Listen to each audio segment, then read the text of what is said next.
So there's been a trend in the last few years in fantasy where authors are including depictions of mental illness in their fantasy stories. I'm Erik Goodwyn. I'm a Jungian psychiatrist, a fantasy author. I do a lot of videos on the intersection of mental health, dream storytelling, and myth making. I've given over about 50 lectures, posters, and workshops in the US and Europe on Jungian psychology and various other topics. I've published over 30 book chapters and articles in peer-reviewed journals. And I've also published 6 books on psychology, philosophy, and dreams. And my first fantasy novel, King of the Forgotten Darkness, came out this year. And if talking more about that kind of stuff interests you, like and subscribe. And you can also find me on TikTok, Facebook, and Instagram. Now, if you're a writer or maybe you just love storytelling, you're going to want to listen up to this. Like I said, whether it's the psychologically realistic stories of Joe Abercrombie's First Law series, or maybe Brandon Sanderson tackling mental illness and trauma in Mistborn and Stormlight Archive, it seems like modern authors seem to want to focus on things like depression or self-harm behavior, trauma, or even schizophrenia, for example, in the Hellblade video game series. Now, I've also read some fantasy novels where authors delve into substance abuse. And of course, Dune is famous for its depictions of psychedelic substance known as spice. Perhaps they do this in order to raise awareness for mental health issues. I hardly approve of that. Or maybe they're wanting to develop empathy for folks who are struggling with mental health issues to combat stigma that often goes with mental illness. I approve of that too. Another possibility is that this is another element of the concept of making fantasy more gritty and realistic. I've discussed that subject before, and I obviously have a lot of mixed feelings about that. But overall, I think this is kind of part of a general writing trend that's happened over the last several decades that encourages writers to get into the characters' heads more, make storytelling more immediate and immersive, focus on body reactions and micro emotions in order to be more psychologically realistic, perhaps, or maybe to increase immersion. These are very powerful techniques. And there's a lot of good reasons why they are effective. And I'll probably do a video on that too at some point. But anyway, I want to talk specifically about the concept of depicting mental illness in a fantasy story and why, if you choose to do this, you are going to have to be extremely careful about how you go about it. And the reason is simple. If you do this, you can unintentionally undermine the fantasy elements of your story.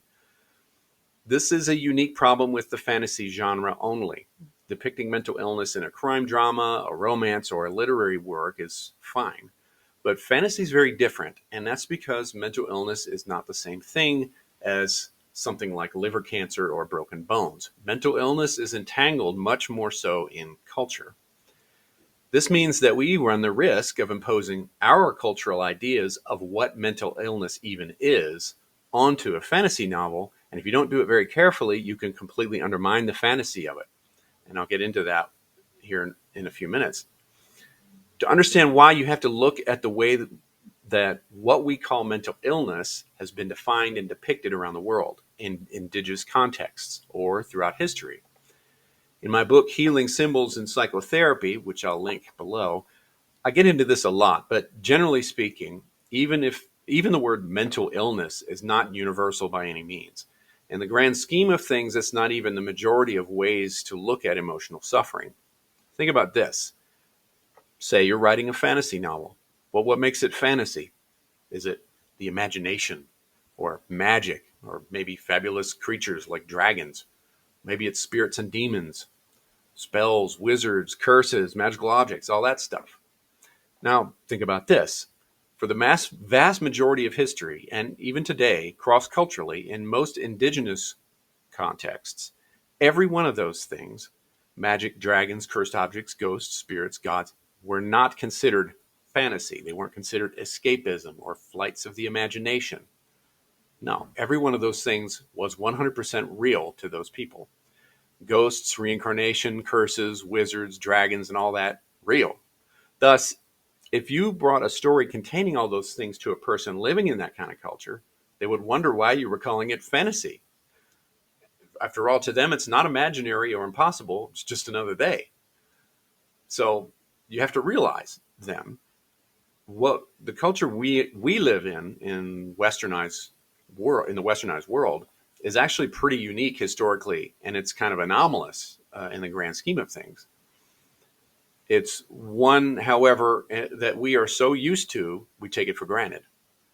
Anthropologists call cultures like ours, use an acronym: westernized, educated, industrialized, rich, and developed. Weird, in other words. Now, I'm sure they came up with that acronym with tongue in cheek, but it is also accurate depiction. And for the vast majority of our existence on Earth, however, fantasy elements weren't fantasy. They were accepted elements of reality. This naturally extends to mental health. So this is where things start to get pretty interesting. Consider the Senegalese ritual known as the undap. In his work, psychologist Andrew Solomon, who suffered from depression, actually describes going through this ritual that a local medicine woman in Senegal suggested he undergo because she felt as though he could use it. He needed it at the time he was dealing with depression. I'll put a link to the description of this talk and as well, and it's very fascinating. But in that context, depression is not, of course, called depression, but they call it something else. And it's not blamed on neurotransmitters or poor attachments in childhood or any of the usual mainstream psychology stuff. No, in that culture, the suffering one experiences in that state that we would call depression is caused by harmful spirits hanging on to you who are jealous of your lovers. And in order to cure yourself, you have to endure a day-long ritual where the entire tribe joins in. They wrap you up in intestines and blood of a ram, wrap you up, and make you hop in this unenviable state to a location pre-specified where you remove all of that stuff, that sticky stuff, and bury it, whereupon the women in the village then spit water on you and rinse you off. Now, there's more to it, but you get the idea. And for Solomon, it actually really helped him, funny enough. My point is that in a fantasy novel, you're describing another world, another culture, a place where magic is real, as if that weren't the default state for the entire history of humanity up until the Enlightenment or so. So even today in our culture, the mainstream worldview is this kind of hyper-skeptical, post-Enlightenment, post-Protestant, anti-ritual worldview that sees the real world as nothing but a dead landscape of mindless mechanisms operating by physical clockwork laws. But within that context, of course, there are still pockets of people who believe in things like thoughts and prayers and crystals and all that. Usually, however, all of this stuff is subverted by the dominant drive for hyper-individualism and profit-mongering, but that's another subject for another day. For us, if you want to tackle mental illness in a fantasy story, you have to account for worldview, including yours. So now compare that worldview to the worldview of people in your fantasy setting. In a fantasy setting, spells, curses, monsters, wizards, demons, ghosts, all that stuff is real.